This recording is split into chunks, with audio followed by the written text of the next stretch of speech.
नमस्कार. इथे मी मेंदू वड्यासाठी उडद डाळ कशी भिजवायची आणि किती टाईम भिजवायची ते सांगते. इथे मी 1 वाटी उडद डाळ घेतली आहे, ती ॲड करते. अजून 1 वाटी मी ॲड करते, म्हणजे मी टोटली 2 वाट्या उडद डाळ घेतलेली आहे. आता याला आपण स्वच्छ धुवून घेऊया. इथे आपण डाळ चांगली 2 ते 3 पाण्याने चांगली स्वच्छ धुवून घेतली आहे. आता मी याच्यात भिजवण्यासाठी 2 ग्लास पाणी ॲड करणार आहे आणि 1 छोटा चम्मच मेथी दाणे. आपण ह्याला रात्रभर भिजवत ठेवणार आहोत. आता आपण याला रात्रभर भिजवून ठेवलं होतं. आपली डाळ चांगली झालेली आहे, ते बघा.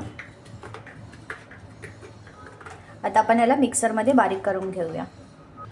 तुम्ही बघताय आपलं पीठ बॅटर बरोबर तयार झालं आहे. याच्यात जेव्हा तुम्हाला लागेल तेवढंच पाणी, तेव्हाच पाणी घाला, अदरवाईज पाणी घालू नका. जास्त पातळ करायचे नाही आहे. हे बघा, एकदम सॉफ्ट असं झालेलं आहे. आता मी बाकीचं बॅटर पण बनवून घेते. आता इथे आपलं बॅटर पूर्ण रेडी आहे. आता मी याला 5 ते 10 मिनटं असंच त्याला फेटून घेणार आहे. जोपर्यंत त्याला पांढरटपणा येत नाही तोपर्यंत मी त्याला असंच फेटून घेते. आता आपण सांबार कसं बनवायचं ते बघूया. इथे मी तेल तापवत ठेवलं, त्याच्यात जिरं, मोहरी आणि एकदम किंचितचं हिंग ॲड करते. सांबार मसाला ॲड करते 2 चमचे. आता इथे मी वांग अशा प्रकारे कापलं. वांगी आहेत आपले, हे लाल भोपळा असे कापलं आणि कांद्या कापून घेतलेला आहे. सगळं एक वांगी 2 कापले, भोपळा 1 छोटा साईजचा आणि कांदा पण 1 छोट्या साईजचा. आता आपण तो ॲड करूया. शेवग्याची शेंगसुद्धा तुम्ही टाकू शकता, पण माझ्याकडे आता अवेलेबल नव्हती म्हणून मी नाही टाकली आहे. तसं तुम्ही टाकू शकता. आता मी मीठ टाकते वरतून, थोडी हळद, लाल तिखट पावडर, काश्मीरी लाल मिर्च पावडर. आता मी तूर डाळ टाकते आणि थोडी याच्यात एकदम किंचित 1 टेबलस्पूनच मुगाची डाळ ॲड केलेली, ती ॲड करते. आता आपण याला सगळ्यांना मिक्स करायचं.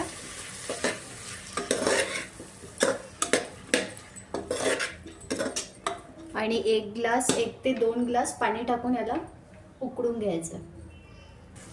इथे मी पाणी ॲड करते. अजून 1 ग्लास पाणी ॲड केलं. आता आपण याला झाकण लावून,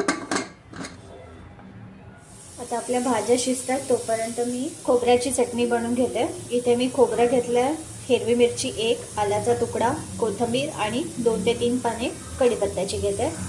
एकदम चवीनुसार मीठ ॲड करते आणि एकदम थोडीशी साखर ॲड करते. आता आपण हे मिक्सरला फिरवून घेऊया. पाण्याची गरज असेल तर पाणी थोडंसं ॲड करून त्याची पेस्ट बनवून घ्या.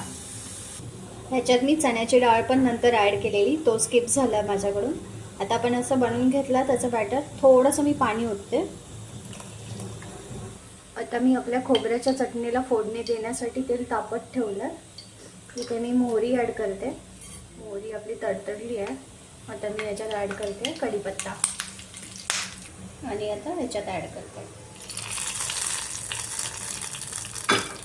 प्रॉपरली मिक्स करून घ्यायचं. इथे आपली खोबऱ्याची चटणी तयार आहे. तर आपण आता कुकर खोलून बघूया. तर आपलं सगळं तयार आहे. इथे आपलं सांबारचं तयार झालं आहे. आता आपण याला तडका देऊन घेऊया. इथे मी याला मोठ्या पॅनमध्ये, मोठ्या कढईमध्ये याला ट्रान्सफर केला. आता मी याला तडका देते. आता तेल आपलं तापलं आहे. त्याच्यात मी जिरं, मोहरी,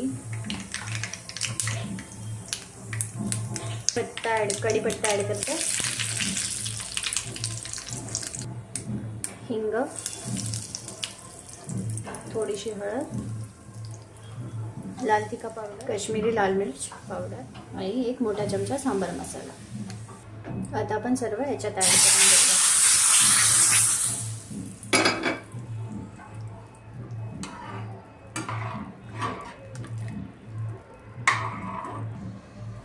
आता याला एक उकळी येऊन द्यायची आहे, मग एक गॅस बंद करायचा उकळी आल्यावरती. आता आपलं इथे सांबार पण रेडी आहे. आता आपण मेंदू वड्याकडे वळूया. मेंदू वडे कसे बनवतात ते बघूया. आता आपलं पीठ प्रॉपर तयार कसं झालं ते बघायचं आपण. इथे वाटीत मी एका पाणी घेतलं आहे आणि याला असं सोडून बघते. तर हे ऑटोमॅटिकली तरंगून आल्यावरती म्हणजे आपलं पीठ एकदम व्यवस्थित झालेलं आहे, बनलेलं आहे. तर आता आपण तळायला घेऊया. आता मी पिठामध्ये थोडंसं मीठ ॲड करते, परत मिक्स करते. तुम्ही याच्यामध्ये आवडीनुसार अद्रकचे थोडेसे बारीकशे कापून पण टाकू शकता, अद्रकचे पीसेस, आणि हिरव्या मिरच्या पण टाकू शकता. पण इथे मी प्लेन बनवते म्हणून मी याच्यात फक्त मीठ ॲड केलं. आता ही जी वाटी दिसते या वाटीवरती मी थोडंसं पीठ घेणार आहे.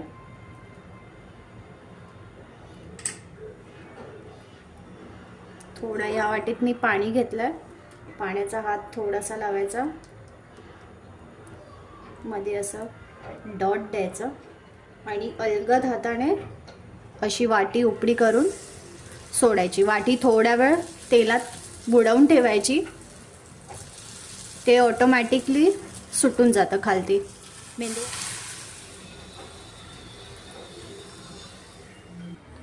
इथे आपली मेंदूवडा प्लेट रेडी आहे. तुम्हाला जर माझी रेसिपी आवडली असेल तर प्लीज माझ्या चॅनलला लाईक, शेअर अँड सबस्क्राईब करा. थँक्यू.